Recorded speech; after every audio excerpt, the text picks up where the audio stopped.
Desde la Edad de Piedra, el ser humano ha sentido una atracción hacia las cuevas. Los múltiples hallazgos arqueológicos reflejan aquella realidad mística que sobrecogía al hombre.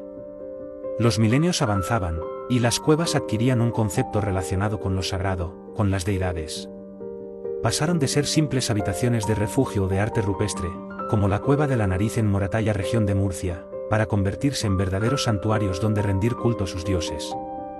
Durante la Edad del Cobre, las cuevas ya tenían una asignación de santuarios. Varios ejemplos tenemos en las cuevas cretenses, utilizadas como santuarios desde las épocas de la civilización minoica. La cueva de Zeus, ubicada en Creta, es uno de los ejemplos más claros de la existencia de estas cuevas santuario donde llegaba gente de las regiones de Nosos, Corinto o Egipto de acuerdo a los objetos encontrados en su interior. En la Odisea de Homero encontramos diversos testimonios referentes a las cuevas santuario, donde residían algunos dioses, tales como la ninfa Calipso donde Ulises estaba retenido, o de seres mitológicos como los cíclopes, lugares de sacrificios y ofrendas votivas. El dios Mitra, en Persia, que según el relato nació cerca de un manantial sagrado, bajo una roca, tenía un culto que comenzó en cuevas naturales, luego, el culto se realizó en edificaciones artificiales, pero a oscuras, sin ventanas, imitando el culto inicial, es decir, imitando aquella cueva donde se realizaban ofrendas de alimento y libaciones. La cultura cananea, fenicia para los griegos, y púnica para los romanos, también fueron protagonistas en la fundación de cuevas santuario en casi todas las costas del mar Mediterráneo, partiendo desde la ciudad capital Tiro, que originalmente era una isla separada del continente, navegando hacia las costas del norte de África, y llegando hasta la península ibérica, en cuyo recorrido fundaron puertos, altares, y las ya mencionadas cuevas santuario. La cueva santuario de Rasilguardija, en la isla de Gozo, cercana a la antigua ciudad cananea de Cartago, ubicada en la actual costa de Túnez, norte de África, fue un santuario posiblemente dedicado a la diosa cananea Tanit. Entre los hallazgos, se encontró una piedra con dos agujeros circulares, tratándose de un tipo de altar con agujeros sobre la cual se derramaban libaciones. El campo visual de esta cueva es fascinante, alcanzando todo el sur y el oeste, siendo el último lugar visible cuando se navega hacia occidente, y el primero cuando se viene de allí. La cueva de Amrit, en la costa de Siria, de cuyo interior sale un manantial. Fue una cueva santuario fundada por los fenicios alrededor del siglo VI a.C. dedicada a los dioses Melkart y Esmun. Los arqueólogos documentan un templo monumental, rodeado de galerías sobre un lago artificial. La cueva de Azká, antigua Biblos, registrada en la Biblia hebrea y en las inscripciones fenicias como Gebal, fue una cueva santuario dedicada a la diosa cananea fenicia Astarte. En esta cueva se ha documentado la presencia de canales y una piscina que parecen atestiguar que el agua era posiblemente un elemento de culto. Un dato que no debe ser tomado a la ligera. La cueva de Wasta, en el actual Líbano, dedicada a la diosa cananea Astarte, documenta una inscripción relacionada con la prostitución sagrada, que traduce: Abi Tañan, hijo de Abi Safjún, ha ofrecido una sierva nueva en este lugar alto. Esta es una prueba de la existencia de las famosas Quedes Soto en singular Quedes en la cultura cananea, una práctica sagrada en aquellas tierras, pero que fue prohibida por la Torá, como lo resalta el texto hebreo de Deuteronomio 23 verso 17, sin embargo, terminó replegándose entre los antiguos hebreos según lo registrado en el Libro de los Reyes. La cueva santuario de Escuyeram, situada en la cala de San Vicente, en la isla de Ibiza, conocida en épocas púnicas como Ibosim, fue un santuario dedicado al dios cananeo Resef Melkart, considerado el rey de la ciudad de Tiro. Los hallazgos materiales encontrados en esta cueva santuario reflejan un culto alrededor del siglo V al III a.C. En el santuario se encontraron cerca de 600 figuras de barro de un tipo acampanado que representaban a la diosa fenicia Tanit con un manto alado y con el cálato sobre la cabeza. Este tipo de figuritas de barro o terracotas también se encontraron en la ciudad fenicia de Cartago, principal ciudad cananea después de la caída de Tiro. En la cueva santuario de Escuyeram también se encontró una placa pequeña de bronce grabada por los dos lados, la cual se mantiene en el Museo Arqueológico de Alicante.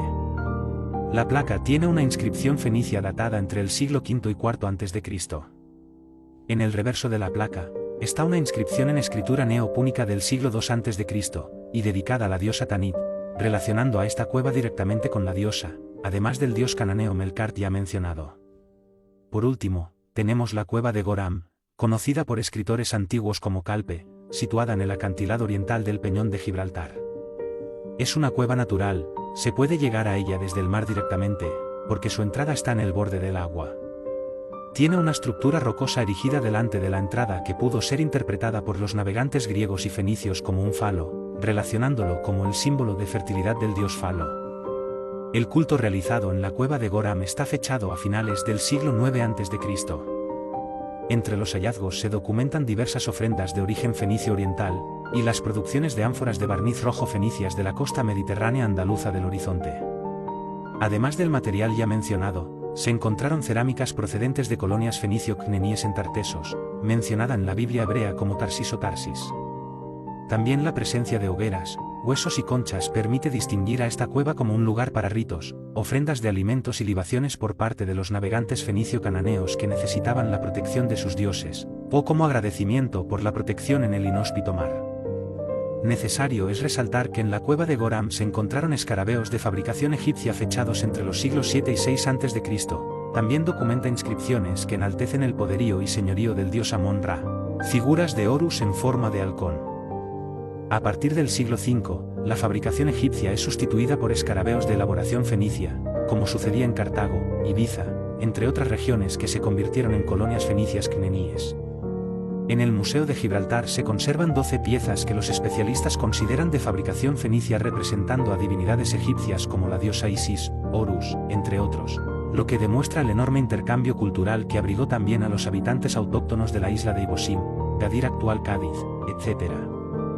En la actualidad, el sitio es un atractivo turístico por los impresionantes descubrimientos de arte rupestre con una datación cercana a los 28.000 años de antigüedad, lo cual nos deja una vaga idea de cuán arcaico podría ser el uso de cuevas, no solo como refugios, sino como santuarios rupestres. En la Biblia hebrea, se relata la persecución de Josué y el ejército hebreo a los 5 reyes amorreos que habitaban en la tierra de Canaán. Según el libro de Josué 10 verso 16, estos reyes se escondieron en la cueva que estaba en Maquedá, la cual se ubicaba en la misma región cananea. Necesario es resaltar que, para los autores del Génesis y el resto de la Biblia hebrea, los amorreos eran descendientes de Canaán, así lo afirma Génesis capítulo 10 y verso 16. El famoso rey Og de Basán era un rey amorreo, además, era un refaíta. Los refaítas eran considerados dioses, reyes y héroes entre los cananeos según la tradición del reino de Ugarit. Sobre los refaítas ya tenemos un vídeo publicado en este mismo canal con la información que corresponde a los refaítas según la cultura cananea. Por tanto, el libro de Josué registra a reyes descendientes de Canaán, con reinos ubicados en regiones con nombres dedicados a la diosa cananea fenicia Astar, pero lo más interesante, la decisión de estos reyes cananeos escondiéndose en cuevas, un patrón de conducta que los navegantes fenicios cananeos tenían como ritual de protección, acudiendo a cuevas santuario en las costas del Mediterráneo para llevar sus votos, ofrendas, o sacrificios a los dioses fenicios, ritos y prácticas. Procedentes de los reinos de Tiro, Sidón, y la conocida como Biblos o Gebal, y que fueron las ciudades maternas de la religión que envolvió a todos los fenicios que poblaron las costas de África, Italia, y la península ibérica. ¿Es posible que el libro de Josué esté describiendo una cueva santuario donde los cananeos solían realizar sus cultos? ¿Permite la Biblia hebrea relacionar estos relatos con las cuevas santuario fundadas por los fenicios en las costas del Mediterráneo? ¿O simplemente se trataba de cuevas donde refugiarse, como otros personajes de la Biblia lo hicieron?